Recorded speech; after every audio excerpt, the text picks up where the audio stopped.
Hi అండి, welcome to Winnie చేతి వంట. ఈరోజు వీడియోలో నల్లేరు పచ్చడిని ఎలా తయారు చేసుకోవచ్చో చూపిస్తాను. మీరు కూడా తప్పకుండా ట్రై చేయండి. మోకాళ్ళ నొప్పులకైతే ఈ పచ్చడి చాలా బాగా పనిచేస్తుందంటండి. నేనైతే ఫస్ట్ టైం చేశాను. ఇన్ని రోజులు ఈ పచ్చడి చేయటం తెలియలేదండి. యూట్యూబ్లోనే చూసి ఈ పచ్చడిని నేను ట్రై చేశాను. చాలా అంటే చాలా బాగుంది. మీరు కూడా తప్పకుండా ట్రై చేయండి. కొత్త వాళ్ళైతే భలే ఆశ్చర్యపోతారు ఈ పచ్చడి చేసుకుని తింటే, అంత రుచిగా ఉందన్నమాట. మరి ఎలా తయారు చేసుకోవాలో చూసేద్దాం రండి. ముందుగా ఇలా నల్లేరు కాడల్ని తీసుకోవాలి. లేతగా ఉంటే పచ్చడి టేస్ట్ ఇంకా బాగుంటుందండి. ఇప్పుడు వీటికి 4 వైపులా ఉన్న ఈనెలను అయితే తీసేసుకోండి. ఇవి తీసేటప్పుడు చేతికైతే కొంచెం ఆయిల్ రాసుకోండి. ఆయిల్ రాసుకోకపోతే చేతులు అనేవి దురదొస్తాయండి. కన్ఫామ్గా ఆ చేతులు అనేవి దురదొస్తాయి. ఆ ఎక్స్పీరియన్స్ అయితే నేను చేశాను. నేనైతే చేతికి ఆయిల్ రాసుకోకుండా ఇలా ఒలిచేసానండి ఈనెలు అనేవి. కాబట్టి కొంచెం ఆయిల్ రాసుకోండి.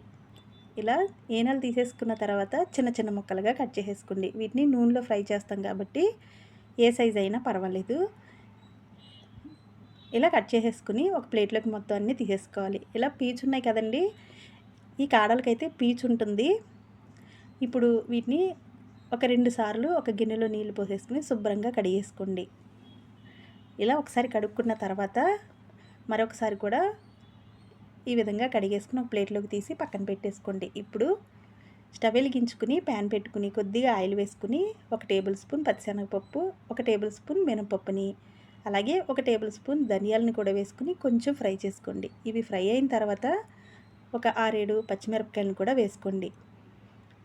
మీరు తినే కారాన్ని బట్టి పచ్చిమిరపకాయలు వేసుకోండి. నేను వేసే పచ్చిమిరపకాయలు అంత ఎక్కువ మంట ఉండవు కాబట్టి ఇన్ని వేసాను.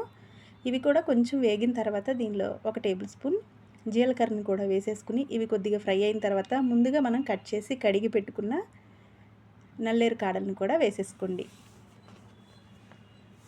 ఇవి త్వరగానే మగ్గుతాయండి. ఈ విధంగా ఒక్కసారి ఇలా కలిపేసుకున్న తర్వాత ఒక 2 నిమిషాలు మూత పెట్టి మగ్గించుకుంటే త్వరగా మగ్గిపోతుంది.